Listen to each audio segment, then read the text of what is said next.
601. What's your location, 601? Here's the market. Repeat. I'm here at the market. Yes, you're going. Here at Parkland. This is an old mystery for me in the JFK assassination. What is going on with Ambulance 601? Here, to listen to the radio traffic, it sounds as if Ambulance 601 doesn't know where he is. First, he thinks he's at Market Hall, and then he thinks that he's at Parkland Hospital. And amazingly, the dispatcher doesn't even ask for a clarification. He just tells him to disregard. 601. What's your location, 601? Here's the market. Repeat. I'm here at the market. Yes, you're going. Here at Parkland. And also, it's notable that the dispatcher asks 601 to repeat where he is. When the transmission was very clear, we can hear the recording, and the dispatcher is hearing what goes to the recording. And the dispatcher can hear things that we can't hear very often on this recording, things that seem inaudible. The dispatcher knows immediately what was said because he's used to doing this kind of work. So the dispatcher is asking him to repeat a very clear message as if he doesn't like the answer and he wants him to say something else. And when 601 repeats the original message of where he is at Market Hall, the dispatcher doesn't like what he hears, and in a very disgusted tone, he says, disregard. 601. What's your location, 601? Here's the market. Repeat. I'm here at the market. Yes, you're going. And then 601 says here at Parkland to correct himself, as if that's what the dispatcher wanted to hear originally, but now it's too late. He's already told him to disregard. And very curiously, the official transcripts don't identify 601 as saying here at Parkland. They have here at Parkland there, because that's obviously being said, but they don't attribute it to 601, even though it's completely obvious, listening to the recording, that this is a continuation of this conversation, and that it is 601 saying here at Parkland. 601. What's your location, 601? Here's the market. Repeat. I'm here at the market. Yes, you're going. Here at Parkland. So my interpretation of this is that something funny is going on, and that 601 has been is expected to have gone somewhere, and the dispatcher is expecting him to say that he had gone to Parkland, when actually, apparently, he was at Market Hall. 601. What's your location, 601? Here's the market. Repeat. I'm here at the market. Yes, you're going. Here at Parkland. So something funny is going on here, but it's not clear exactly what it is. Now, we don't have a radio transmission sending an ambulance to Parkland Hospital. Apparently that was arranged off of the radio somehow, either in advance or by telephone. And it can be done by telephone in real time. But the first time this is mentioned on the recording is by 12:35. Very shortly after the mention, there is a time identification by the dispatcher at 12:35. So we know it comes before that announcement, but it's just like a few transmissions before it. So it's probably at 12:35 or in the 12:35 minute that the dispatcher first mentions anything about an ambulance here. And this is about 5 minutes after JFK was shot. 24. Report to Inwood and Stemmons and cut all traffic for the ambulance going to Parkland, code 3. So according to this transmission, the dispatcher has already sent an ambulance to Parkland Hospital at 12:35 when he says this. And this is about 5 minutes after the president was shot. And of course, JFK and John Connally, the two people we know were shot in Dealey Plaza, were not in an ambulance, and the dispatchers knew this. They knew that they were going directly to Parkland Hospital in the presidential limousine. And so why is there an ambulance at all being sent to Parkland Hospital? The implication is that somebody who was injured in Dealey Plaza is in an ambulance on the way to Parkland Hospital. That's what it clearly looks like, and yet it doesn't make any sense. And we know this is ambulance 601 being talked about here because a few minutes later, when one of the police officers sent to cut traffic for the ambulance calls in and wants to know where the ambulance is, the dispatcher calls for ambulance 601. So it's clear from the radio traffic that ambulance 601 specifically had been sent apparently to Parkland Hospital, that the way had been cleared for him, that police units had been sent to secure its route to Parkland Hospital, and that the dispatcher knew it was ambulance 601.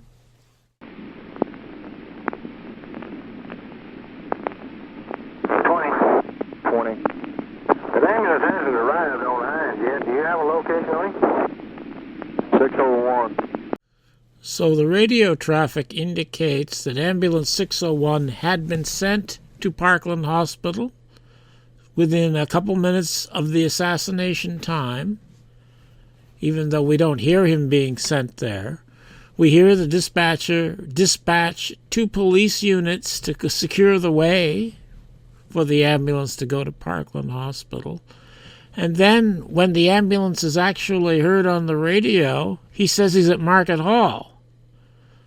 And then when the dispatcher says disregard in a disgusted sounding voice, he says he's here at Parkland. 601. What's your location, 601? Here at the market. Repeat. I'm here at the market. It should go in. Here at Parkland. So to me, this seems like a ruse, a plan to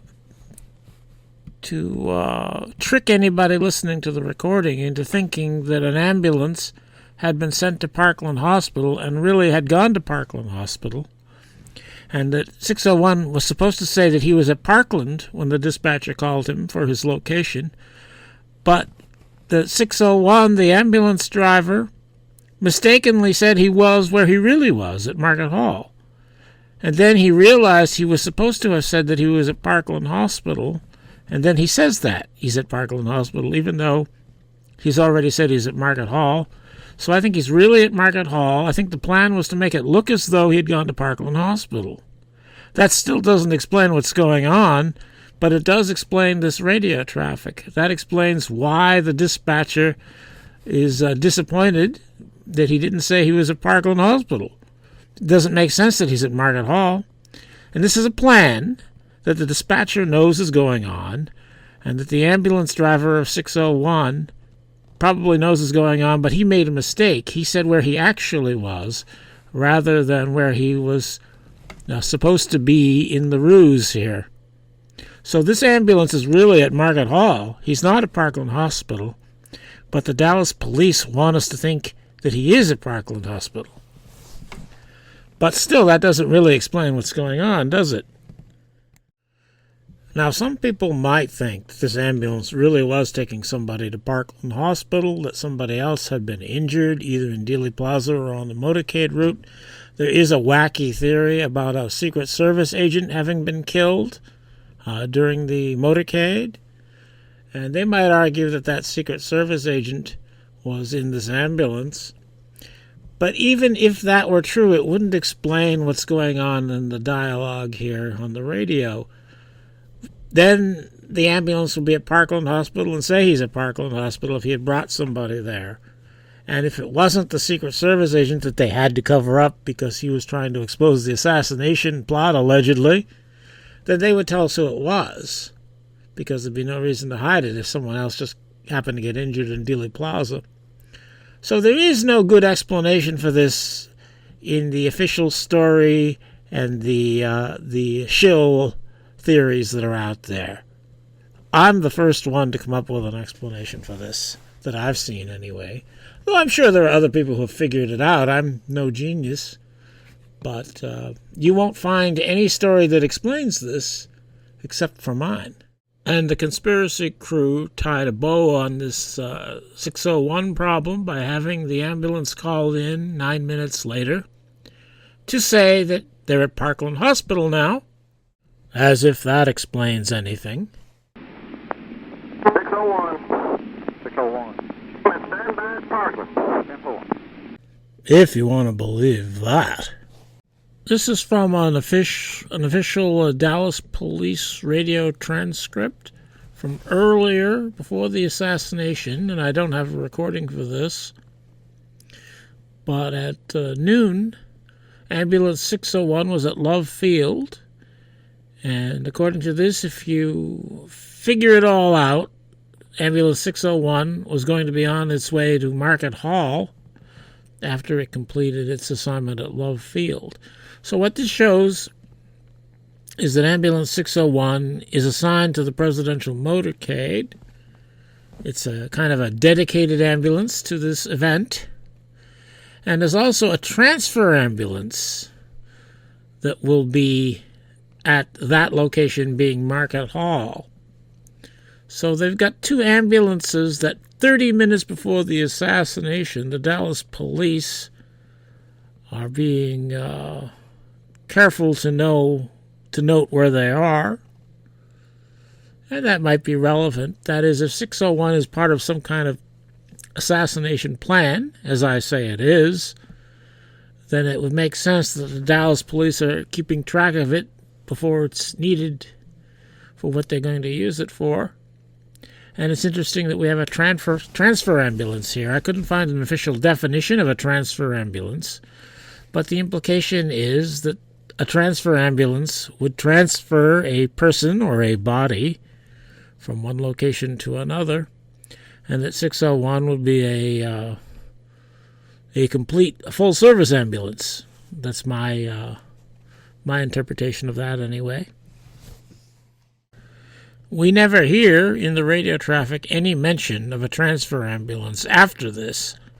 So if that transfer ambulance was used, its use was never mentioned in the radio traffic. Another old mystery for me is the puddle of blood that was seen in Dealey Plaza, left unexplained, and that might have something to do with an ambulance being sent, or allegedly being sent, to Parkland Hospital. That is, if there's a puddle of blood in Dealey Plaza, it might have something to do with an ambulance going somewhere. So this is a mystery which could be related to the ambulance mystery.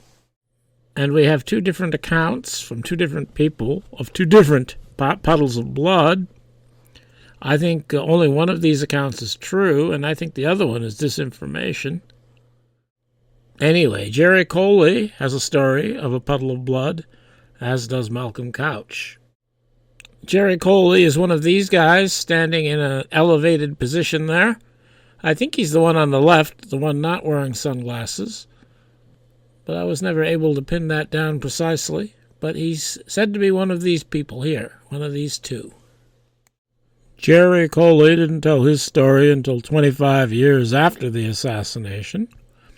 And the information I have comes from an interview by Len Osanik of Jerry Coley. His account, as presented, is kind of messy, so I'm going to read excerpts. So I started down, this is Jerry Coley talking, so I started down the Esplanade, which part of it runs parallel to the book depository down towards that fence, the picket fence. And down where I got nearly to the fence, a policeman in brown, we call them county mounties in Dallas. At that time, that would be a uniformed deputy, I think, from the sheriff's department, I believe. At that time, stopped me, and he had a shotgun. And Charlie was behind me, and he said, "Where do you guys think you're going?" And we said, "We're going back to where all these people are running," which was back towards the fence and this parking lot, or that area on top of the grassy knoll. He told us to get the hell out of there, so Charlie, I guess, left me at that point. I don't know where he went, but I went ahead and started down that esplanade, made a left, started down towards the side, the picket fence corner there, and at the top of those steps that go down the grassy knoll, and it was there that I saw people laying all over the median grass between there, a couple motorcycles laying on the side of the hill, and people and police running up towards the picket fence to the right of me. I looked down at the top of those steps. Before you take this top step, there was a huge puddle that I thought was blood. And then skipping ahead in the account, well, about that time I saw Jim Hood, who was our ad department photographer. He's back in the newsroom now. And I went up to him and said, "Jim, I think we've seen some blood or something down there where all this stuff took place." And he said, "Well, let me get my camera and we'll go down there." So he got his camera and we rushed back down there. It was probably 1 or a little after that by then. So this would be about a half hour after the assassination. And everyone was gathered up around the book depository then. And then another skipping ahead, we came up to this blood area, which now is all crinkly, looked like it had coagulated a little, and he put his little pinky on his right hand into that and stuck his tongue to it, and he said, "Why, that's blood." And he made a photo with his reflex camera. Now, that photo does not exist now. The story is that photo was confiscated. I forget whether people who confiscated it claimed to be FBI or Secret Service. But that's part of the story, and they were told not to say anything about it. Well, I don't think I mentioned Jerry Coley works for the newspaper, the same newspaper that Hugh Ainsworth worked for, by the way. And so apparently he just never told his story until 25 years later, which makes it a kind of a messy story and kind of hard to believe, perhaps. But we do have photographic corroboration of this puddle of blood from the Darnell film. This clip of the Darnell film, you can see, starts with Darnell. He's standing on that pathway that Coley was talking about. Here the camera is facing the picket fence. And as the camera pans away from the picket fence and across the path where the steps are, you can see on the lower left area there's a puddle of something anyway. And apparently people are looking at this puddle of something, and this puddle of something is just about exactly where Jerry Coley said the puddle of blood was. And in this frame from that film, I've labeled the puddle of blood, as I think that is the puddle of blood. Apparently it extends out onto the walkway here. Perhaps whoever provided the puddle of blood was on the grass there. And this is right near the bench, which is behind the Black Dog Man wall.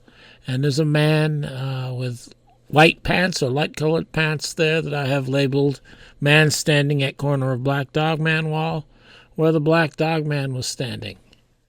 And this is from the Betzner photo, which shows the Black Dog Man and the Black Dog Man wall from the other side, just before the assassination. And, of course, the Black Dog Man is not a black dog man. He's just called that because it kind of looks like a black dog sitting up on the wall there. But it's something to call him. You need to call him something, don't you? So Black Dog Man is what he is called. And so this is an area which would be close to a trajectory of where at least one of the shots came from that hit JFK. And that's where the puddle of blood is. It's right behind that wall. And that the Black Dog Man there is right near the bench that you can see in the Darnell film here. So even though the Jerry Coley story comes 25 years later, this photography, I think, corroborates it very nicely. And there are explanations for this puddle, which I think are disinformation explanations. Hugh Ainsworth, who I think most people who study this will agree is one of them, that he's working for the assassination plotters or the cover-up plotters, whichever. Hugh Ainsworth and Marilyn Sitzman, who most people are not very suspicious of, though I am, both provide some kind of wacky story about this being a bottle of soda pop that had broken. And Sitzman provides information, which I think is not correct, that there was a black couple sitting on that bench having lunch. There was a bag there. Somebody was having lunch. And that they dropped that bottle at the moment of the assassination. She's got a little story she tells about that. And I think that's bullshit. I think, I don't know why she's lying for the cover-up, but I think she is lying for the cover-up, or she was lying for the cover-up. She's dead now, so she can't be questioned any further. So even though there are alternate explanations for this puddle, I think the Jerry Coley story is pretty good. And then we have the Mal Couch story of a puddle of blood. That appeared much earlier. The Warren Commission even dealt with that. And here, I'm not going to read all of this because it's kind of a tangent now, though perhaps a video on Malcolm Couch would be an interesting project. But according to Mal Couch, his puddle of blood was 10 to 15 feet from the corner of the Texas School Book Depository. And he means the west corner. And while looking at the Texas School Book Depository, you could make different arguments for what actually is the southwest corner of the building because of the additions that were built on there at that time. Essentially, the Malcolm Couch puddle of blood, if it was real, would exist on the other end of the pergola from the Jerry Coley puddle of blood. I think the Malcolm Couch puddle of blood was a creation in order to muddy the waters of this issue, even though the Jerry Coley puddle had not become public. If the Jerry Coley story is true, the authorities knew about the sighting, and they knew that a photograph had been taken. They got the photograph in the negative, but they couldn't be certain that that story would just disappear, so they might have wanted to create an alternate story just to make things more complicated. And then in latter-day times, the Mal Couch story became very weird. In 2000, by 2000 at least, he was giving this story. Then I saw something very weird. There was a trail of blood from the spot where the shooting occurred. And in the context here, he's talking about the shooting of the president, to the entrance of the Texas School Book Depository. I pointed it out to a man with me. Just then an FBI man stepped out of the building, and in his hand was an object dripping blood. It looked like a piece of hairy flesh. I know I didn't imagine this. The scene is very clear to me. I take this to be utter bullshit. It's very intriguing if you're a conspiracy kook. There's a trail of blood from where JFK was shot to this FBI man carrying a piece of bloody scalp, probably. I mean, conspiracy kooks could love this story. And I think that's the point here. I think Mal Couch is making up shit, and he was still making up shit in the year 2000. And I used to believe the Mal Couch story. And when I started questioning it, I found this, and that confirmed my suspicions that Mal Couch was the one lying about the puddle of blood. But I don't want to get too deep into that. I'll just present my conclusions here. That is that the Mal Couch puddle of blood is disinformation, and the Jerry Coley puddle of blood is fact. So I've got these two mysteries here, these two loose ends, where we have something weird going on with ambulance 601, which is unexplained, and a puddle of blood in Dealey Plaza, which is unexplained. In retrospect, at least, I think it makes sense that these two would be connected, though I didn't connect them until after I solved the 601 problem. And then it occurred to me that the puddle of blood had something to do with the 601 problem. And the third major mystery here that I'll consider, or loose end, is that Tippit was declared dead at 1:15 p.m., yet he was shot at 1:17 p.m. That is, somehow he seems to have been declared dead before he had even been shot. Now, there are arguments about what time he was declared dead, and there are arguments, of course, about what time he was shot on 10th Street, what time the shooting on 10th Street occurred. And so you can argue about everything here, but in my opinion, the official story evidence indicates that he was declared dead at 1:15 p.m. and that he was shot on 10th Street at 1:17 p.m. And of course that doesn't make sense. How could he be declared dead before he had been shot? Now this requires some exposition to provide context. Now, when people argue about the time of the shooting on 10th Street, they're usually concerned with trying to prove that Oswald didn't have enough time to walk there from the rooming house, and there's various problems with that approach, because we don't really know when he left the rooming house, and we don't know that he actually walked all the way to the scene of the shooting, and we don't even really know he was at the scene of the shooting, though. Now, there's a lot of problems there, but these people are trying to prove that Oswald didn't have enough time to get there. And you can't prove that anyway because you don't really know how he got there. So these people may be idiots or they may be shills. It's not always possible to tell the difference. But anyway, there's a group of people who like to argue that the shooting time occurred earlier than another group of people who like to argue that, and the official story says that it occurred later. And the best evidence for it occurring earlier is that Temple Boley, a witness on the scene, when he got there, looked at his watch, and his watch said 1:10, according to his sworn affidavit. And Helen Markham, a witness to the shooting, noted the time when she left her home, and based upon that, and the time it takes her to walk the distance to where the shooting occurred, she thinks it was 1:06 p.m. or 1:07 p.m. that the shooting happened. And that I arbitrarily assign a shooting time of 1:09. And that would make sense with Tippit being declared dead at Methodist Hospital at 1:15. However, there is another body of evidence, a stronger body of evidence, which indicates a later shooting time, and I arbitrarily assigned a time of 1:17 to that.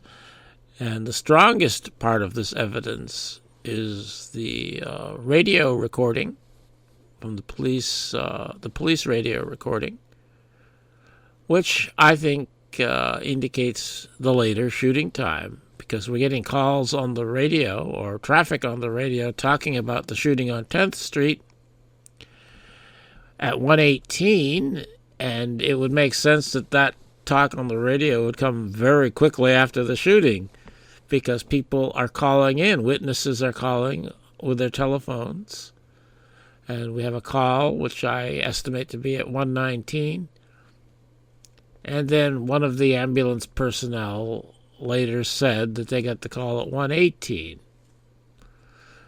But I think this is much stronger evidence than the evidence for the earlier time.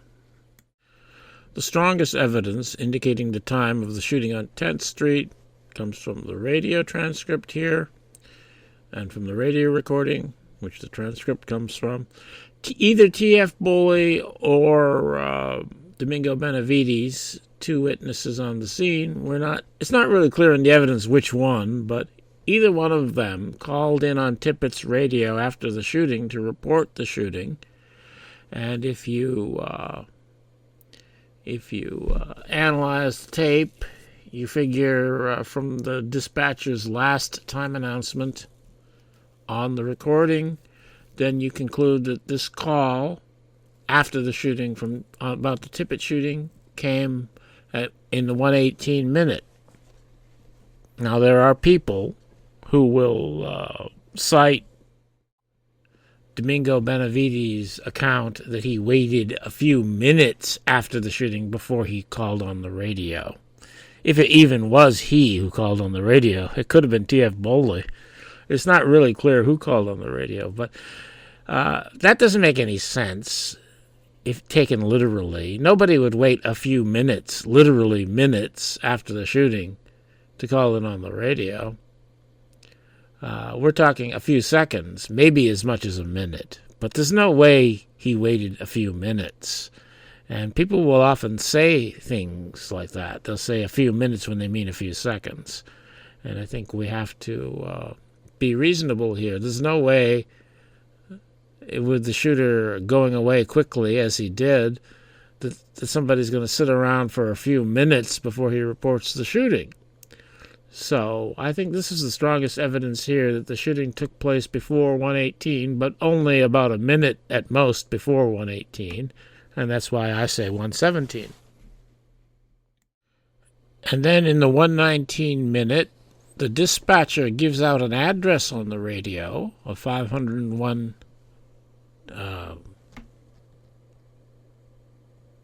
10th Street. What's it say there? It says, it says there, last 10th. But anyway, he gives out an address of 501 10th Street. I forget the name of that witness, but we do know that someone called from there to report the shooting. And this information did not get to the dispatcher over the radio. He got it presumably from that telephone call from that witness who reported the shooting. So we have somebody calling on the telephone and reporting the address of the shooting, and the dispatcher relaying that information to units on the radio in the 1:19 minute. So that makes sense that that call came in at either 1:19 or 1:18, and the person calling on the telephone isn't going to wait minutes to report the shooting that she saw outside her house or a few doors down the street outside her house. So this makes sense that the shooting occurred at about 1:18. And we also have Clayton Butler, the alleged driver of the ambulance that went to 10th Street, saying that they got the call at 1:18, that he actually had the slip of paper that he put into the time clock that got stamped at 1:18. That slip of paper has not survived. We don't have it now. And I'm not sure we should trust anything Clayton Butler ever said. But nonetheless, it supports this shooting time of 1:17, and so I'm including it here in the evidence. So in my view, it's absolute certainty that the shooting on 10th Street occurred at the later time, which I assign to 1:17. It could have been 1:15 or 1:16. But I think 1:17 is more likely based upon this evidence, especially the radio traffic evidence, since we don't have the ambulance service's time slip. We do have a recording of the radio traffic. I'm not saying the recording of the radio traffic is absolutely unaltered, genuine, but it's the strongest evidence we have. It's better than some guy saying he looked at his watch and some wacky woman, Helen Markham, saying that she left her house at a particular time and it took her that long to walk to the scene of the shooting. So I think there's no question whatsoever that the later time is the actual time of the shooting, and I call that 1:17. And now going to the time of death, there is no death certificate for Tippit, which I think is kind of weird, but people will often call this the death certificate. It's an authorized permit for autopsy, a document signed by Judge Brown with Earl Rose's name on it, Dr. Earl Rose's name. But on this document it says that the time of death was 1:15 p.m., November 22nd, 1963, and the place of death was Methodist Hospital. He was dead on arrival at Methodist Hospital. And this does not mean that the estimated time of death is 1:15. This means that he was dead at Methodist Hospital at 1:15. That's what these documents mean. The doctor isn't saying, well, he was shot a few minutes before I got here, so we'll put the time of death a few minutes before I got here. That's not the way it's done. The time of death on these kind of documents means the time that the doctor said he was dead. And it's not Dr. Rose who said he was dead. It's a different doctor who is not named on this document. So this document unequivocally says that Tippit was declared dead at 1:15 at Methodist Hospital. And since the evidence indicates that he was shot at 1:17, we have an impossibility here. He could not have been declared dead at Methodist Hospital at 1:15 if he had been shot on 10th Street at 1:17. And that's the problem. It would have to be at least 5 minutes when he was declared dead at Methodist Hospital, 5 minutes after he'd been shot. At least 5 minutes, and probably a little longer than that, because the ambulance has to go get Tippit. The ambulance is close by to Tippit, so that doesn't take long. But the ambulance has to bring Tippit to Methodist Hospital, and then Tippit's body has to be brought into where the doctor sees it and says he's dead. And that's got to be at least 5 minutes. So this is impossible. Dale Myers, a prominent official story apologist, dealt with this issue in his typical dishonest manner. And I'm using a post here by Bill Brown quoting Dale Myers because that's the graphic I have. It says, from Dale Myers, the death certificate discrepancy. And notice he's calling it a death certificate. It's not a death certificate. It's a permit for autopsy. But Dale Myers wants you to think that he's being authoritative using the authoritative documents. So he calls it a death certificate.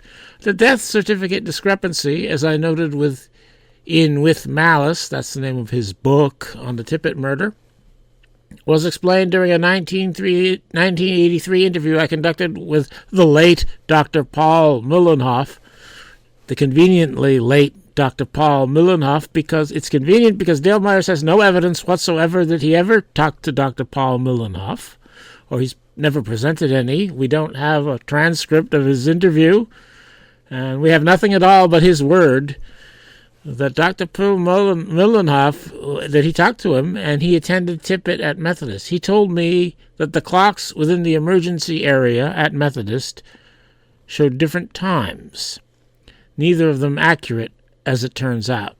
So what Dale Myers is saying, without any evidence whatsoever, years later, is that the clocks at the hospital were inaccurate, and that explains how Tippit could have been declared dead before he was shot.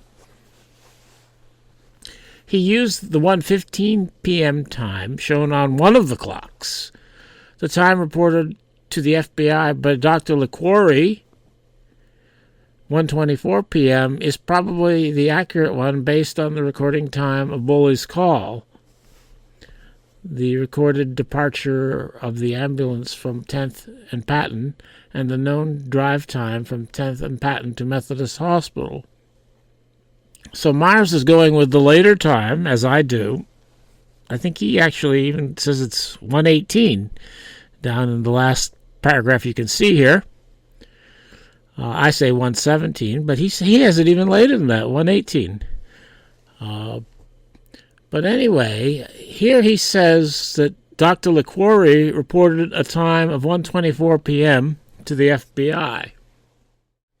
Myers and Brown do not show us that document, because if they did, we would see that the time has been altered on the document. The time does not say 1:24, as Myers claimed. It seems to say 1:25, but the 2 is an obvious alteration. This was typed up in an old-fashioned typewriter, and when you remove the paper from an old-fashioned typewriter, it's almost impossible to line it up exactly the way it had been lined up originally, and you can see the alterations. And here, someone has apparently obliterated the number that was originally there and put a 2 over it. So what Myers is referring to is an altered document, And also, he fails to mention that Dr. Richard A. LaQuarrie, not the doctor he talked to, is the doctor who pronounced Tippit dead. So nobody talked to the actual doctor who declared him dead. Myers went and talked to some other doctor who allegedly was present. That is, if he talked to anybody at all, which I seriously doubt that he did. And there should be a death certificate filled out by Dr. LaQuarrie, the doctor who declared Tippit dead. But there isn't, coincidentally. That is, the doctor who said he was dead and told the FBI he was dead at some time that was not 125, probably 115, that doctor should have made out, and probably did make out, a death certificate, but we don't have it. And then we have this Dallas police report by Officer Davenport. And Davenport, if you look at the radio traffic, at that time of the Tippit shooting, the time of the report of the Tippit shooting, should have been at the Texas School Book Depository. And it says here, on November 22nd, 1963, we answered the shooting call of Officer Tippit. I, en route, met the ambulance carrying the wounded officer to Methodist Hospital. This is impossible if he was at the Texas School Book Depository when the Tippit call came over the radio. He would not have met the ambulance on the route to Methodist Hospital, because Methodist Hospital is north of 10th Street, and Dealey Plaza is a couple miles east of 10th Street. So if he was... So this sounds to me like Davenport was part of this plan that I'll get to eventually, and that he's creating a story here, or a story was created for him that he had been sent to the Texas School Book Depository and he responded to the call from there. It does not say here that he responded from the Texas School Book Depository. So that's just the implication. But anyway, according to the implications of the evidence, this is impossible. He could not have met the ambulance on the way to Methodist Hospital. But anyway, he says he did. We assisted in getting the officer to the emergency room and observed the doctors and nurses trying to bring the officer back to life. At some time, which looks like it was 1:15 originally, p.m., Dr. Richard LaQuarrie pronounced him dead.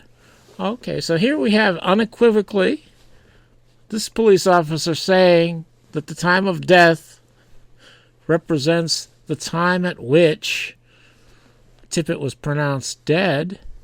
And once again, coincidentally, we have a type over, and it looks like maybe originally it may have said 106 or 109. It looks like there's a 9 in there. Yeah, it looks like originally it said 109, perhaps. Or perhaps originally it said 115, and the 09 was typed over it. Here you can see it's a perfect type over.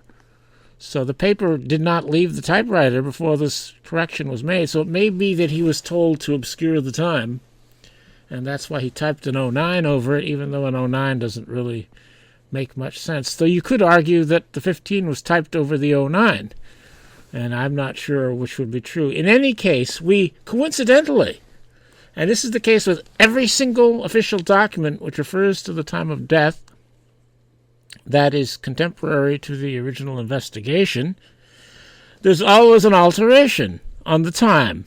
So clearly the time was being changed and being hidden. And anyway, there's a 15 in there, and we have on the autopsy authorization a 15. So I think probably the actual time that Tippit was declared dead was 1:15, and that a concerted attempt, an effort was made to change that time or to obscure that time. So we are left here with the conclusion that the shooting on 10th Street occurred at 1:17, and that Tippit was pronounced dead at Methodist Hospital at 1:15, before the shooting on 10th Street. The implication being, therefore, that Tippit was not shot on 10th Street. He was shot somewhere else, and the ambulance that went to 10th Street is not the ambulance that brought him to Methodist Hospital. And that's where 601 comes in. 601 is the ambulance that brought Tippit to Methodist Hospital. And there's an unexplained puddle of blood in Dealey Plaza. So, of course, I'm thinking that Tippit was shot and killed in Dealey Plaza, and that ambulance 601 got hold of him, and then at the predetermined time for the plan, delivered Tippit's body to Methodist Hospital. And coincidentally, if you consider the times stated by T.F. Boley, a very suspicious witness, and Helen Markham, a very suspicious witness, if you consider their times, that would work with a 1:15 time. So I think probably Tippit was delivered to Methodist Hospital by ambulance 601 at 1:15 because that was the plan, and that Markham and Boley had been told to tell their times because that was the plan. The plan was to make it seem as though Tippit had been shot on 10th Street in time for him to have been delivered to Methodist Hospital at 1:15.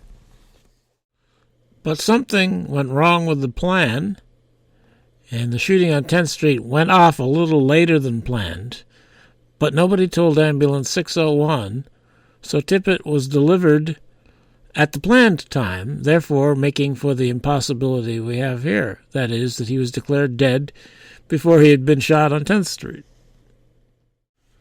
According to the official story, the driver of the ambulance that picked up Tippit on 10th Street, ambulance 602, was Clayton Butler, Jasper Clayton Butler, usually called Clayton Butler. And in 1977, the House Select Committee on Assassinations investigators talked to Clayton Butler, and we have this document, which includes his story as he told them and some question and answers. And he said some things that could make a person wonder whether or not he actually was driving the ambulance. 2 times he was asked to pinpoint the location of the assassination, or the killing of Tippit. First, these are the 2 questions and answers here.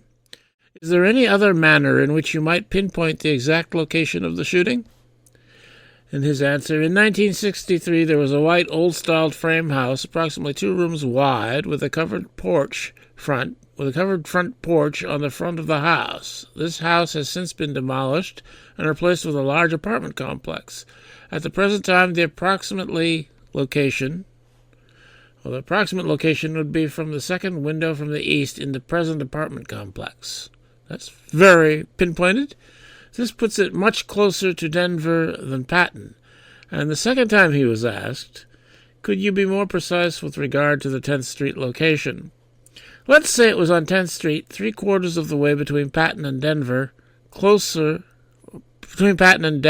that's closer to the Denver end, on the south side of the street in the curb lane.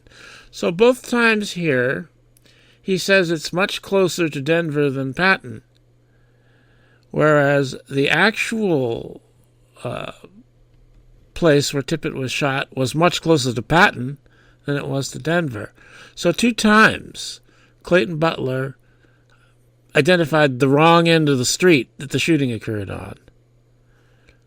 And that's kind of strange if he was there on that very special day, that he would remember it as being on the wrong end of the street. And then we have this. Can you describe with as much detail as possible the condition of Tippit's car when you arrived at the scene?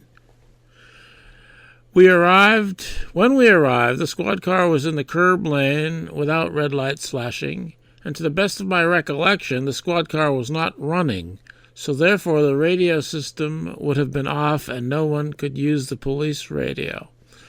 As we know, someone did use the police radio. We know that either T.F. Boley or Domingo Benavides did use the radio, and also afterwards Ted Calloway used the radio. Now, of course, anyone using the radio after this could have started the car and used the radio. But Clayton Butler specifically says here the squad car was not running, so therefore the radio system would have been off and no one could use the police radio.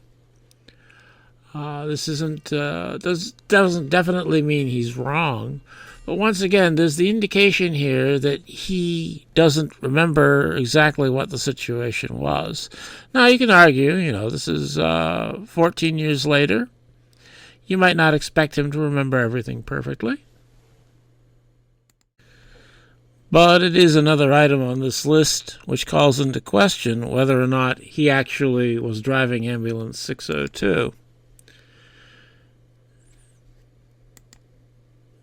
And then we have him saying in his statement, "We were given permission from the Dallas Police Department to move Officer Tippit's body to Parkland Memorial Hospital." This is when they were at Methodist. Tippit was taken to Methodist first for an autopsy, but the autopsy was done at Parkland.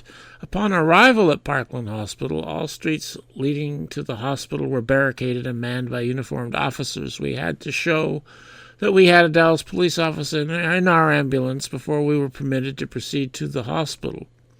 We went through normal ID, question and answer procedures set forth by Parkland Hospital in placing Officer Tippit's body in the county morgue. Now, the point I'm getting at here is that the ambulance with Tippit's body, according to Clayton Butler, was occupied with Tippit's body for some period of time after he had been brought to Methodist. I don't know how long this would take, but I would think it would take at least a half an hour to drive Tippit to Methodist and to make the arrangements to put him into the morgue. Apparently there was traffic issues and there was protocol issues to be dealt with. So I think that would probably take at least a half an hour. Yet in the radio traffic, Ambulance 602 at 1:22, which is 5 minutes after Tippit was shot, returns to service, according to Ambulance 602. That is, Ambulance 602 calls in at 1:22 and says, 602 in service. If Ambulance 602 had taken Tippit to Parkland Hospital after taking him to Methodist Hospital, he would not be calling in to clear and to return to service at 1:22. It would be much later than that. So this is a contradiction here. It doesn't mean that Clayton Butler didn't take Tippit to Parkland Hospital. I think he did. But it means that he, according to this, was not driving Ambulance 602. At least that's the implication here. He says that he was occupied with Tippit's body for quite a long time, or a significant period of time, after 1:15 or 1:17 or whenever Tippit was supposedly shot on 10th Street, whereas the radio traffic shows that Ambulance 602 has returned to service only 5 minutes after Tippit was shot on 10th Street. So this is a contradiction that calls into question whether or not Clayton Butler was driving Ambulance 602. And another one. Upon arrival, I noticed an object lying towards the left front wheel of a Dallas Police Department marked squad car. After parking the ambulance in front of the squad car, I went to the back of the ambulance where I noticed a pistol lying in the street by the left front tire of the squad car. I picked up the pistol and placed it on the hood and/or fender of the squad car. So Clayton Butler says he put Tippit's gun on 10th Street. He picked it up and put it on the hood of the squad car. And yet, in 1964, Ted Calloway claimed that he did that. Mr. Ball of the Warren Commission asks Calloway what he did. He says, I picked the gun up and laid it on the hood of the squad car. And then someone put it in the front seat of the squad car. So Calloway, way back in the day, had claimed that he did the same thing that Butler says he did. And Butler says he did that when he's talking to the HSCA. He says that in 1977. So Butler is claiming that he did something that somebody else already said he had done 13 years prior. So somebody's wrong here, of course. They couldn't both have picked up the gun and put it on the hood of the car.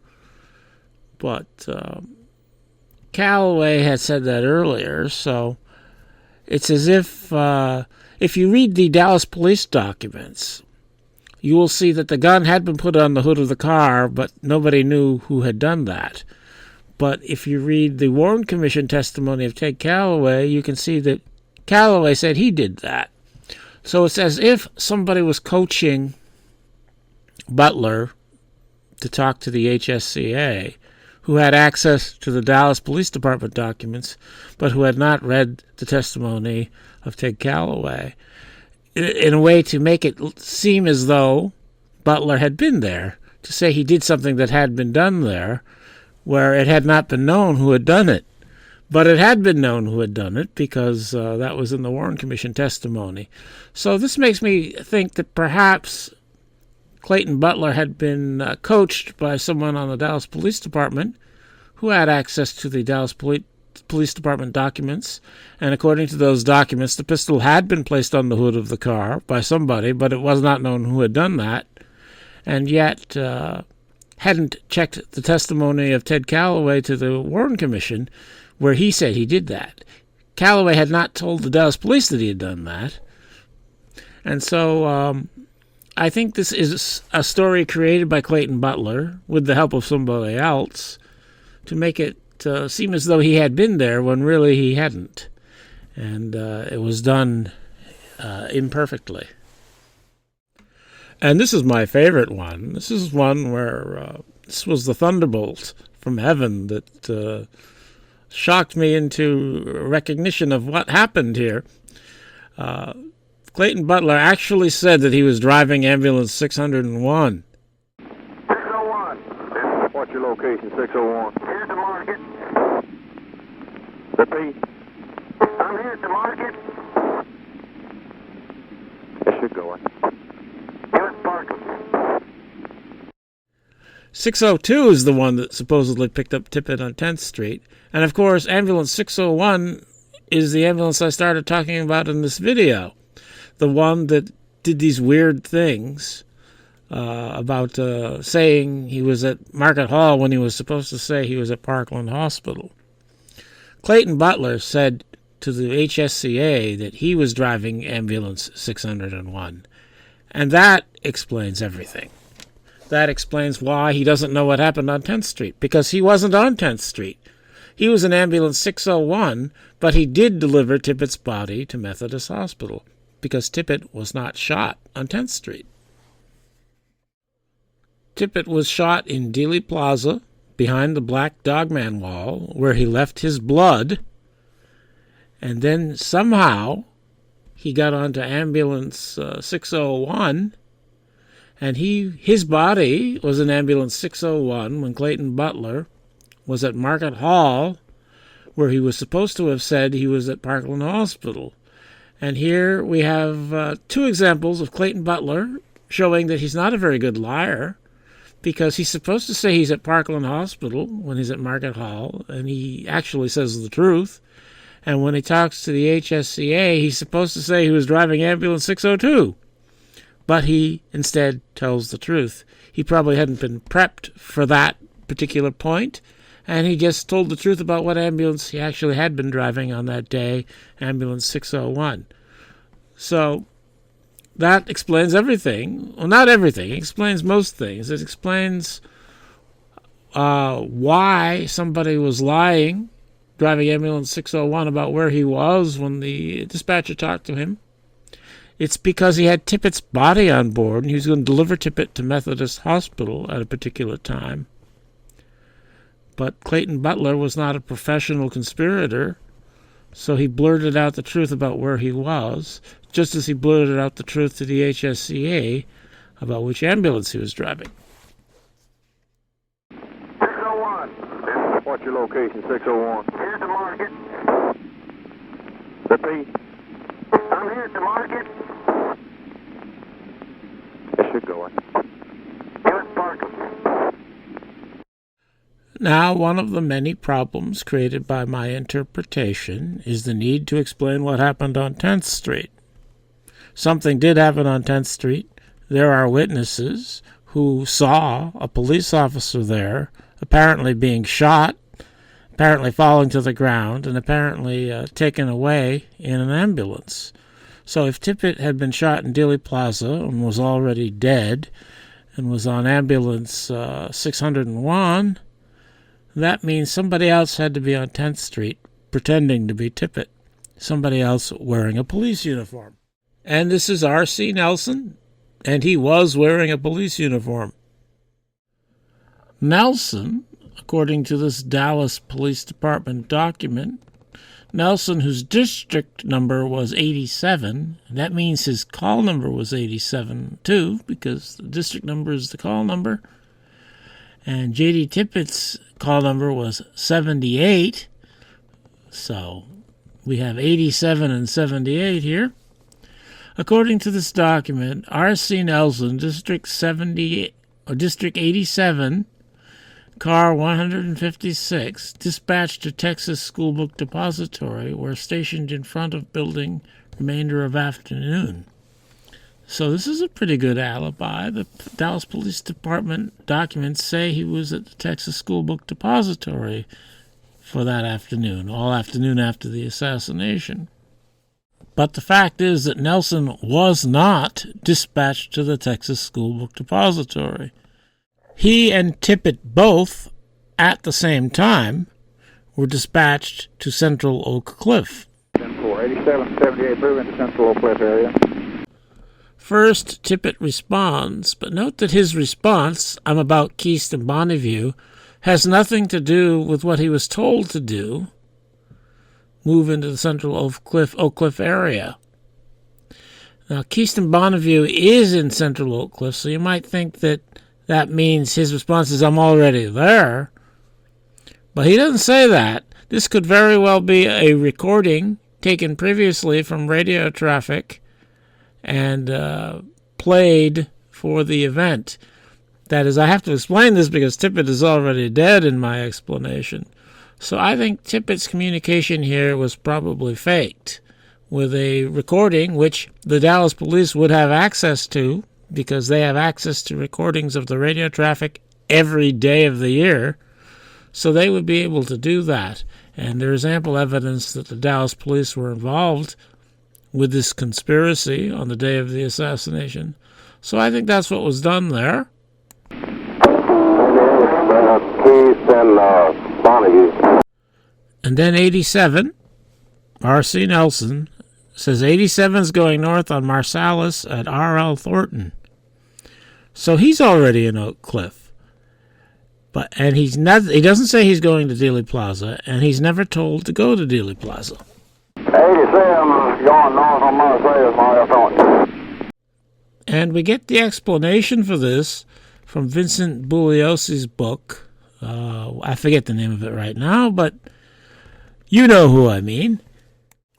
Apparently, Bugliosi interviewed the dispatcher Murray Jackson, and that's how he knows this. But Nelson shoots back, Unit 87's going north on Marsalis at R.L. Thornton, which is what we just heard. Dispatcher Jackson knows from Nelson's location that he is already on his way downtown to join other units. He decides to let him go. Tippit can handle anything that might come up, he figures. So we are supposed to believe that the dispatcher knows that Nelson is going to do something he was not told to do, that is to go to the Texas School Book Depository, even though he had just been told to go to Central Oak Cliff. Nelson's already in Central Oak Cliff, heading north on the R.L. Thornton Highway. And we're supposed to believe that the dispatcher is just going to let him go to the Texas School Book Depository without anyone saying anything about it on either side. That's what we're supposed to think, according to Bugliosi. To me, this sounds like Bugliosi is making an excuse for what happened here, and this is not a very controversial topic, what happened with Nelson. It has been mentioned by a researcher here and there, but it's not like it's a big deal. But Bugliosi goes out of his way to provide the explanation here. Not only does he say this, but he tells us the story of how well Jackson knows J.D. Tippit, as if we are supposed to believe that Jackson can read minds because he knows these people so well. So Nelson was not dispatched to the Texas School Book Depository. Nelson did not say he was going to the Texas School Book Depository. We are told in retrospect that everybody knew that's what he was doing, which I do not find to be very convincing, and certainly it's not good police procedure. But then a couple minutes after that, Nelson calls in and says, "I'm on South End Houston Street Viaduct." Hey, Kevin. I'm on South End Houston Street Viaduct. 10-4. Very curiously, I think, the transcripts attribute this to a 101 patrolman BL Bass or Bass. And 101 is not spoken. It's very clearly, it's 87 calling in. And the dispatcher responds. And 87, R.C. Nelson, says he's on the south end of the Houston Street Viaduct. It's not 101. It's as if somebody doesn't want us to realize that this is 87. Hey, Kevin. I'm on South End Houston Street Viaduct. 10-4. Now, this location, the south end of the Houston Street Viaduct, just happens to be the location of the Gloco gas station where J.D. Tippit was sighted at about this same time. That is, R.C. Nelson is in police uniform, in a police car, at the same location that J.D. Tippit was sighted at this time. And the most credible account of the Tippit identification can be read in this piece written by Bill Drennis. I think it's car number 10, Where Are You? Or something like that. Bill Drennis is he's well known in research circles, and his work is very much the basis for what people think Tippit was doing after the assassination, but before he was shot. And I don't want to get off on a tangent on Bill Drennis, but I think he's a disinformation artist, or was. I don't know anything about him really except what he wrote. And anyway, he wrote this, and he relates what I think is the most credible account of the sighting of Tippit at the Gloco station. Here's where it gets very interesting. At approximately 12:45 to 1 p.m., and this is the time that R.C. Nelson called in and said he was at the Gloco station, there are 5 witnesses that placed Tippit not in Central Oak Cliff, but at the Gloco gas station, which was located at 1502 North Zang Boulevard. This is the absolute northernmost part of Oak Cliff. A 1966 article in Ramparts magazine by researcher William Turner states that on a recent trip to Dallas, he uncovered 5 witnesses to Tippit's whereabouts in the last minutes of his life. There is no indication that the commission or any police agency was even aware of them. Photographer Al Falkland and his wife Lou, both of whom knew Tippit, said that 15 or 20 minutes after the assassination, that's when Nelson calls in and says he's there, they saw him at a gas station and waved to him. They observed Tippit sitting in his police car at a Gloco station in Oak Cliff, watching the cars coming over the Houston Street Viaduct from downtown Dallas. Now, Bill Drennis uses this to go off on some bullshit story about what Tippit was doing, but if the Falklands had driven by the Gloco gas station and R.C. Nelson, in police uniform, was sitting in J.D. Tippit's car, as I think is what happened, then they naturally would think it's J.D. Tippit. And they wouldn't be able to recognize that it wasn't J.D. Tippit because he's dressed the same as J.D. Tippit and he's in J.D. Tippit's car. So I think that's what happened. R.C. Nelson was dressed as a policeman because he was a policeman, and he was driving J.D. Tippit's car, and he was sitting at the Gloco station. That's consistent with everything, and that would explain the Falklands recognizing him as Tippit because he was in Tippit's car. Now, it does go on to say here, 3 employees of the Gloco station, Tom Mullins, Emmett Hollingshead, and J.B. Shorty Lewis, all of whom knew Tippit, confirmed the Falklands story. This, I don't believe. I mean, I believe maybe they confirmed the story, but I think probably in retrospect they assumed that it was Tippit because Tippit hit the news and was shot in Oak Cliff, and they thought, oh, that must be Tippit.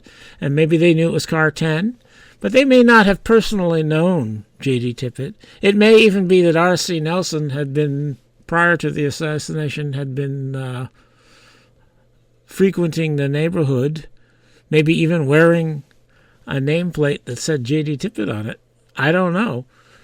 I can't explain every little thing, but I think these 3 employees probably didn't really know J.D. Tippit. The Falklands probably did, but they could very easily have been mistaken if R.C. Nelson was in Tippit's car. Apparently, Bill Drennis didn't know it, but the FBI had spoken with one of these employees at the gas station. But they were talking about other things. They were talking about Lee Harvey Oswald and Jack Ruby. And there is no mention of a Tippit sighting in this document. And then we have this. Call Station 7. The dispatcher says call Station 7. In the transcript here, this appears as a completely out of context thing. Nobody is being talked to by the dispatcher. He just says, call Station 7. Penn Jones was aware of these radio matters involving Nelson in 1982. And he wrote, the FBI transcripts, as well as the Dallas Police Department transcripts, indicate that it is Unit Number 101, Patrolman B.L. Bass, who reports that he is on south end of Houston Street Viaduct, even though the dispatcher has just acknowledged 87's call. He doesn't acknowledge the call in the transcripts, but he does on the recording. So Penn Jones noticed that it was 87, Nelson, who said he was at the south end of the Houston Street Viaduct. Even though the dispatcher, at 12:21, Bass had been ordered to report to Elm in Houston. The transcripts omit the immediate acknowledgement of Bass, 10-4.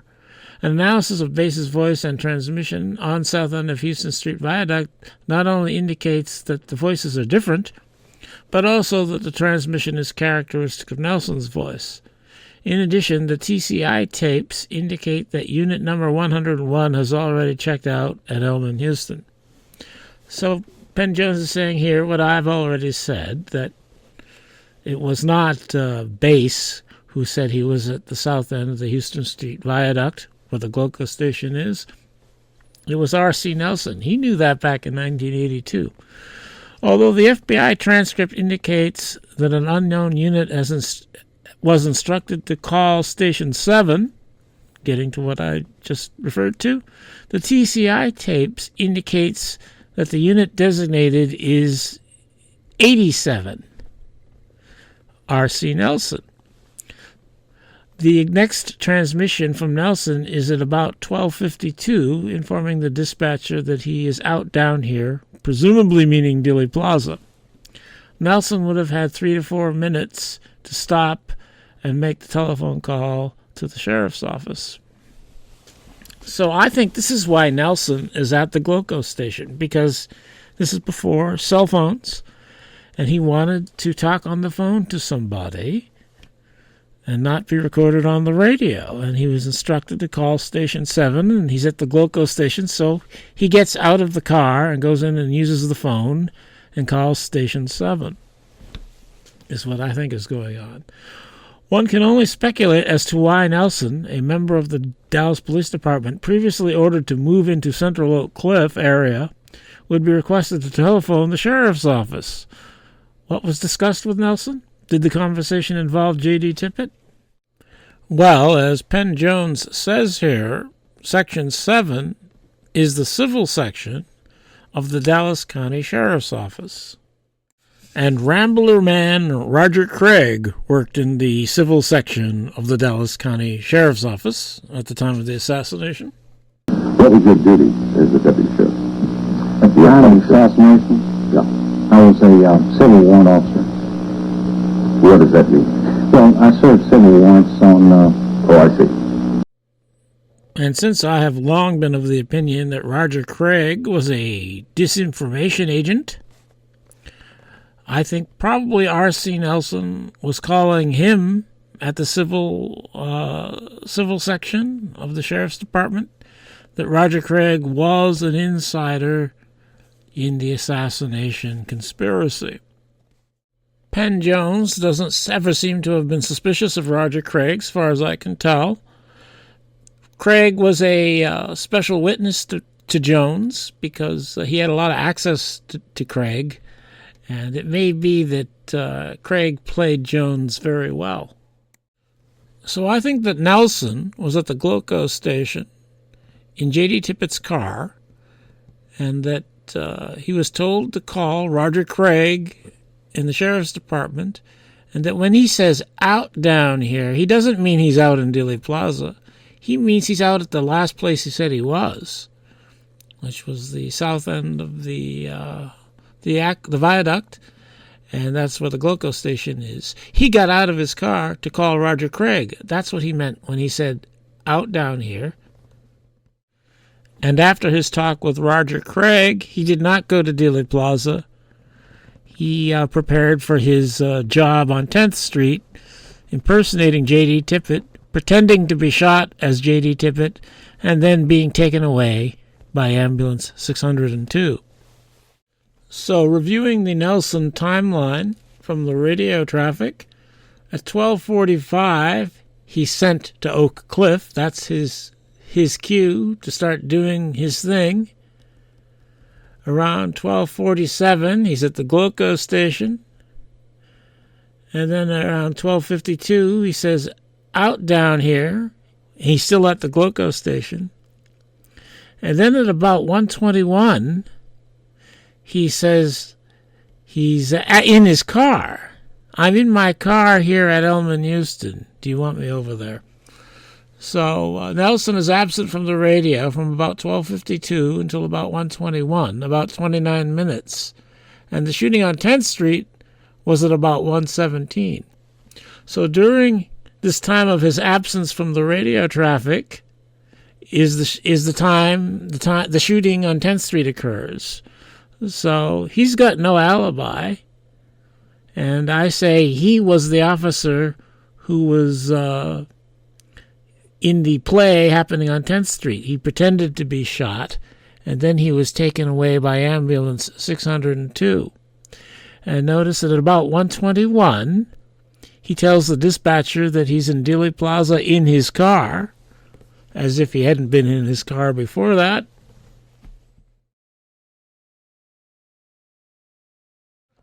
And right after that, in the 1:22 minute, ambulance 602 clears. So right after Nelson says he's in Dealey Plaza, ambulance 602 clears. And I think what this means is that ambulance 602 picked up Nelson on 10th Street and brought him to Dealey Plaza, where Nelson got into his car. And then after 602 had done that, 602 called in to clear. I don't know who was driving 602, but whoever it was being controlled by the conspiracy. So Tippit was shot dead in Dealey Plaza at about the same time that JFK was shot. And R.C. Nelson also was in Dealey Plaza, and he took J.D. Tippit's car to Oak Cliff, where he pretended to be J.D. Tippit being shot on 10th Street. So if Tippit was shot in Dealey Plaza and Nelson was driving Tippit's car afterwards, I think Nelson must have been in Dealey Plaza. And I think this is probably he here at the corner of Main and Houston. We have a police officer, a patrolman a police officer from the patrol division, standing at the corner of Main and Houston. And according to the paperwork on top here from the Dallas Police Department assignments roster for the motorcade event, we have 3 police officers assigned to this intersection of Main and Houston.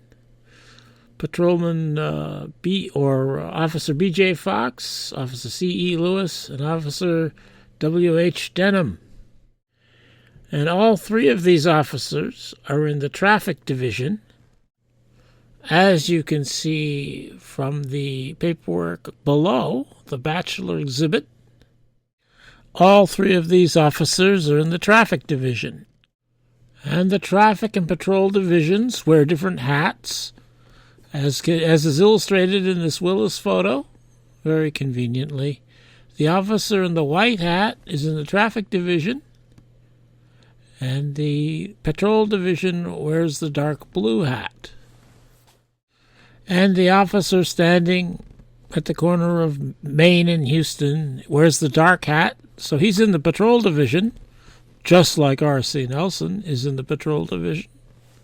And so he is not one of these officers who were assigned to that intersection.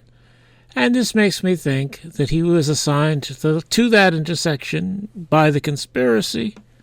And since R.C. Nelson had to be in Dealey Plaza to take Tippit's car, I think it's probably R.C. Nelson.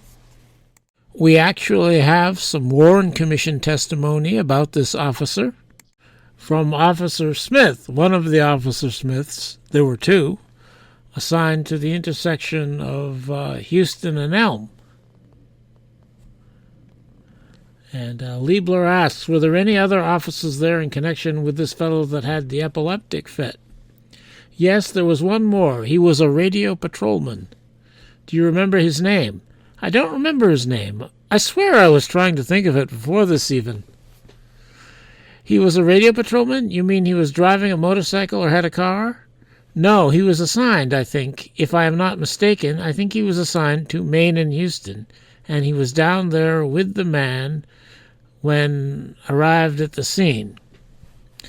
So apparently this radio patrolman, who was not assigned to the motorcade event, according to the paperwork we have, was involved with the epileptic fit person, and that was a decoy event. That was a diversion event arranged by the conspiracy. Though I think that would be too much of a tangent for this video to explain that. But this mystery patrolman happened to be involved with that, and I think he's R.C. Nelson. I think this is clearly an agent of the conspiracy, and I think it's probably R.C. Nelson. And Nelson, as I'll call him because I think that's who it is, can also be seen in a Skaggs photo, the same Skaggs photo that shows Charles Brem just after he took one of the Elkins pictures, the Elkins 4 photograph. And so Brem, who is controlled by the conspiracy, is standing with Nelson, who is controlled by the conspiracy. I don't know who that lady is in between them. I don't think she's a conspirator. And as we can see in the Dorman film, this officer, circled in red here, puts his hand up to his hat just as Rip Robertson across the street does from the Elkins 4 photo taken by Charles Brem.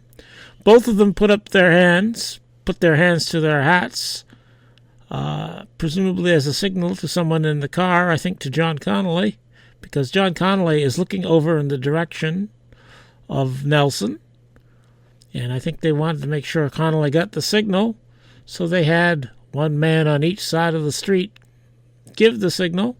Perhaps Jackie is also getting the signal. That's what's going on here. And so Nelson is performing a conspiracy task here, giving a signal to the conspirators in the car. And this must be the same officer here running in this Bond photo, the one I've labeled as Nelson, because there's no other radio patrol officer in the area. And this is a radio patrol officer. He's wearing the blue hat. So I think he ran from the intersection of Main and Houston after the shooting, and he's running here on the middle lawn in the direction of the puddle of blood where Tippit was shot behind the Black Dog Man wall. And after this, Nelson takes Tippit's squad car and goes to Oak Cliff, where he plays Tippit out in Oak Cliff. Now going to Tippit in the radio traffic. Tippit is number 78, and at 12:17 he calls in and says that he's going to be out of his car for a minute, 4100 block of Bonneview, according to the Bowles transcript. 78. They have a comment for 100 block Bonneview View. 12-7. And then about 3 minutes later, Tippit gets back on the radio and he says 78 clear. And that means he's back in his car. 78 clear. 78 clear, 12-20. This radio traffic seems to indicate that Tippit is in Oak Cliff at this time, and this time is about 10 minutes before the assassination. At 12:20 it is. And so it would seem from this radio traffic that Tippit is not in Dealey Plaza. However, during this time we also get the call for the ambulance to come and pick up the epileptic seizure person, the victim, who in Dealey Plaza. And as I said already, this is a diversion event. This is so that the assassination players in Dealey Plaza can be cued to take their positions and not be conspicuous because everyone's looking at the epileptic seizure event. 289. 289. Give us ambulance, 100 block North Houston Street. Epileptic seizure. So we can see that, coincidentally, the epileptic seizure event occurs when Tippit gets out of his car. Now, we don't know exactly when it started, but we get the radio call for it after Tippit said he was out of his car. I think probably the epileptic fit started at before Tippit got out of his car. He saw that it started, and then he called in to say he was getting out of his car. That is, I think Tippit is in Dealey Plaza. The epileptic seizure event is there to signal the participants that they are to take their positions for the assassination. And Tippit said he was in Oak Cliff because he's covering his tracks here. He doesn't want to say he's in Dealey Plaza because that would be a little obvious. And he knows this is going to be recorded. So he says he's in Bonneview and Keast. He gets out of his car during the epileptic fit. And then once he's completed his task at that time, he gets back in his car. And the epileptic fit gives cover for his task. I guess I have to bring his son, Alan Tippit, into it now. J.D. Tippit's son, Alan Tippit, was in Dealey Plaza, and he was standing by the side of the road there, just to the east of the Chisholm family. I can determine that Alan Tippit was in Dealey Plaza from the photography. The day after the assassination, he was photographed by a newspaper photographer, Eamon Kennedy, with his family, and he's wearing the same jacket the next morning that he had been wearing at the time of the assassination. And that's how I'm sure it's the same person. Now, jackets may not be unique, but it's also a boy about the same age with the same hair. It looks like the same hair, same haircut, same hair combing, and the same jacket. And he's in Dealey Plaza, and I think that means it's Alan Tippit, the son of J.D. Tippit. I have videos on this topic, so I won't go into that further. And as I have explained before in other videos, Alan Tippit was there with the Chisholm family to perform a task for the conspiracy, and that task was to take the weapon that had been used behind the picket fence away from the scene in Mrs. Chisholm's new and enlarged handbag. That is, she had a different handbag after the shooting than she had before the shooting. And Alan Tippit was involved with getting that new handbag to her. And that's why Alan Tippit was there. So Alan Tippit, the son of J.D. Tippit, was in Dealey Plaza performing a task for the conspiracy, which is another good reason to think that his father, J.D. Tippit, was there, too, because how did Alan get there? Of course, he could have got there in other ways, but it all makes sense that his father brought him there, and that during the epileptic seizure, Alan took his position by the side of the road, and that's when he got out of the car. When J.D. Tippit said he was getting out of the car, he and Alan got out of the car. And J.D. made sure that Alan took his position by the side of the road, and then J.D. got back in his car and called in to say he was clear. Of course, it would be nice to be able to find Tippit's car in the photography from Dealey Plaza. It's not a certainty. I couldn't be absolutely certain. But I think this might be Tippit's cruiser, seen in the background of the Croft photo and one of the Bronson photos. And the black and white photos I have here are from Tippit's cruiser on 10th Street. I think he might be parked right there behind that little wall just east of the pergola. But I can't be sure that that's Tippit's car. But later on in photography, we can see that nothing is parked there. But that doesn't prove it either. But I think that might be Tippit's car there, in the background of the Croft photo and the Bronson photo. And then, either during or immediately following the assassination of JFK, Tippit was shot behind the Black Dog Man wall. I don't know who shot him or why Tippit was there, but that's what I think happened, because that's where the puddle of blood is. And this clip, I think it comes from the Darnell film, is behind the pergola shortly after the assassination. And it shows what is a station wagon in the foreground here on the right. Back in 1963, station wagons were used as ambulances. So this one is not marked as an ambulance. I think it's probably the transfer ambulance referred to in the radio traffic a half hour before.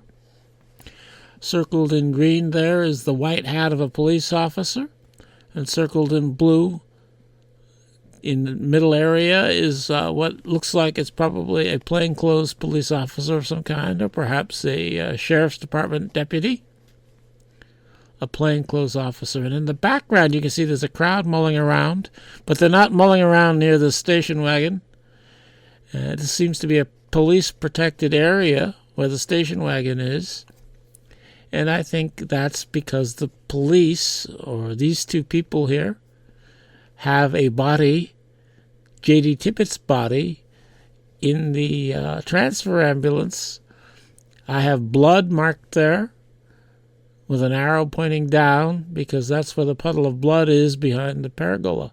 So I think that this is the transfer ambulance, that the plan was to have it there so that Tippit's body could be put into it after he had been shot, and that is what was done, and that in this film, at this time this film was being taken, that Tippit's body is actually in that station wagon, the transfer ambulance. And I think this officer wearing the white hat behind the station wagon is probably the same officer we can see leaving the area in the Bell film, leaving the area at a time when all the other police officers are arriving. And this is across the street here already where we see him in the Bell film. And as I have explained in another video, there's something wrong with his hat. As I said earlier in this video, the traffic division wears the white hats, but so do senior officers. And whether they are traffic division officers or senior officers, all the hats have this, I don't know what the material is, but there's a band, a thicker band that goes over the visor on that black area. And you can see in the inserted pictures that all of these officers have that, whether they're traffic division or whether they're senior officers. But the officer leaving the scene, leaving Dealey Plaza, does not have that wider band over the visor. So there's something wrong. I think this hat might be a prop, and this person might not actually be a police officer, but he might be pretending to be one so that he can do whatever it is he needs to do. I think this is probably the same officer that was standing by the transfer ambulance where Tippit's body was put, and that probably he's just leaving the scene here now because he's done his job. The transfer ambulance has left, and he's going home to enjoy a nice hot cup of cocoa. So I think that Tippit's body is in this transfer ambulance here, and that after a few minutes, this transfer ambulance drove off to Market Hall, where it transferred Tippit's body to Ambulance 601, driven by Clayton Butler, sitting at the Market Hall. And that's why we have this weirdness with Ambulance 601, because Clayton Butler really is at Market Hall, so he says he's there. But to make sense in the radio traffic, he was supposed to have said that he had gone to Parkland Hospital. 601. What's your location, 601? Here's the market. Repeat. I'm here at the market. Yes, you're going. Here at Parkland. But instead, he's waiting at Market Hall until it is time for him to bring Tippit's body to the Methodist Hospital, a predetermined time which is supposed to match up with the shooting on 10th Street, but which did not match up with the shooting on 10th Street. And that's why we have the time discrepancy. That is, the time that Tippit being declared dead was actually before he had been shot on 10th Street. And I think that after the shooting, R.C. Nelson, running here, ran across the street, got into Tippit's car, and drove off to Oak Cliff, where he played the part of Tippit in Oak Cliff, and he pretended to be shot on 10th Street, where he was picked up by Ambulance 602, and he was returned to Dealey Plaza, where he got into his car to tell the dispatcher that he was in his car. And I think the radio transmissions attributed to Tippit after he had been shot and killed, all three of them were faked by the Dallas police because they had recordings of Tippit's voice on the radio from prior radio traffic. So they would have been able to do that. And it's not much. It's only three things he said. I'm about Keystone Bonneview, Lancaster and 8th, and 10-4. These are things he could have said any day of the week prior to the assassination. There's nothing in his transmissions that proved that they were from the day of the assassination. So I think these were all faked in order to make it look as though he was still alive before the shooting on 10th Street, when actually he had been shot dead in Dealey Plaza before that.